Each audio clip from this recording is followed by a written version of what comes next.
it would get easier with time. He'd been diagnosed with type 1 diabetes right after Jed had gone to prison for a half-assed counterfeiting scam. Hunter had been in nursing school at the time, and she'd dropped out to move in here and help Piper with the boys, as well as the bills. Hunter got the only job she was qualified for, working overnight shifts as a nurse's aide in a long-term care facility for dementia patients. And even though the pay wasn't great, it seemed like after 2 years, she and Piper were finally beginning to hit their stride. That is, if they could ever get their work schedules coordinated. The boys weren't quite old enough to be on their own yet, particularly with the complicating factor of Josh's medical needs. So that left Hunter and Piper passing like ships in the night most of the time. At least one of them was perpetually running late for a shift. Piper worked at a cafe that served overpriced coffee to college kids at the nearby university, and the tips were decent, but the hours were irregular. What they really needed was for at least one of them to land a day job with reasonable wages, so there would be someone at home to watch the boys every evening. But that was a pipe dream, and instead, Hunter was stuck tapping her foot impatiently as she glanced at the clock again, and then took the pot of soup off the stove.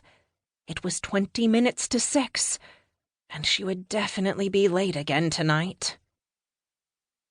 The boys were slurping down the last of their soup when the back door finally opened and Piper walked in. Hunter was sitting at the table with Aaron and Josh, and she crossed her arms over her chest as she frowned at her sister. "It's 5 minutes to 6, Pipes," she said. "I'm going to be really late." "I'm sorry," Piper said. "I couldn't help it."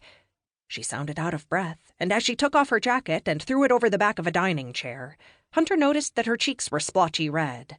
"What's wrong?" Hunter asked. She really did need to leave. She was fortunate to work for someone who was understanding when it came to her home situation, balancing 2 kids and a somewhat erratic sister.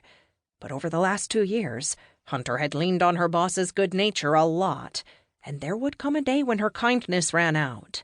There were a lot of nurses' aides in the city, and it wouldn't be hard to replace Hunter. Piper and the boys had to come first, though. That was the whole reason Hunter was here. And that meant not leaving her sister panting and flushed while Hunter went to work. "Nothing," Piper said. She tucked a tendril of her bleach-fried hair behind her ear, revealing sweat on her temples. "I had to go to the bank after my shift, and I had a hard time getting there before they closed.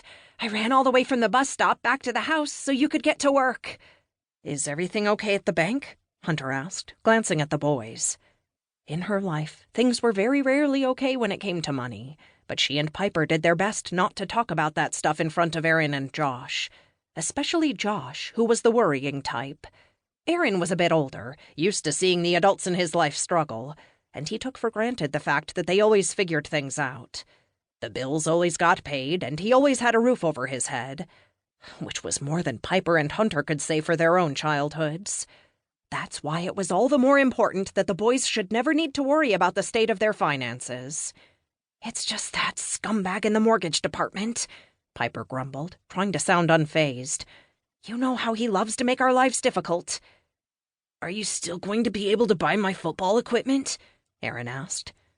Piper and Hunter had been scrimping and saving for months to get him the jersey, shoes, and endless other pieces of equipment he would need to join the middle school team. Aaron had mowed a lot of yards this summer to contribute to the cause, and his coach had allowed him to borrow some equipment during practices. But the team's first real game was fast approaching, and he'd need his own stuff in order to play. Hunter hated the idea of disappointing him. They'd all had to make so many sacrifices in the name of Josh's health, and she was really looking forward to being able to do something nice for Aaron just this once. "We'll figure it out," Piper promised. "We always do." "Walk me to the door?" Hunter asked her. She gave Josh a kiss on the top of his head and then squeezed Aaron's shoulder. Then she passed through the living room to the front door, Piper following behind her.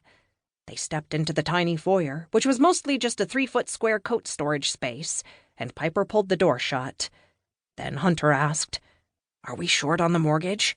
"Yes," Piper admitted, and Hunter felt the news sink heavily into her gut.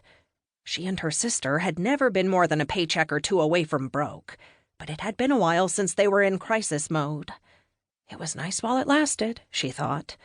Then Piper added, "I asked for an extension, but our favorite scumbag said he can't do it anymore.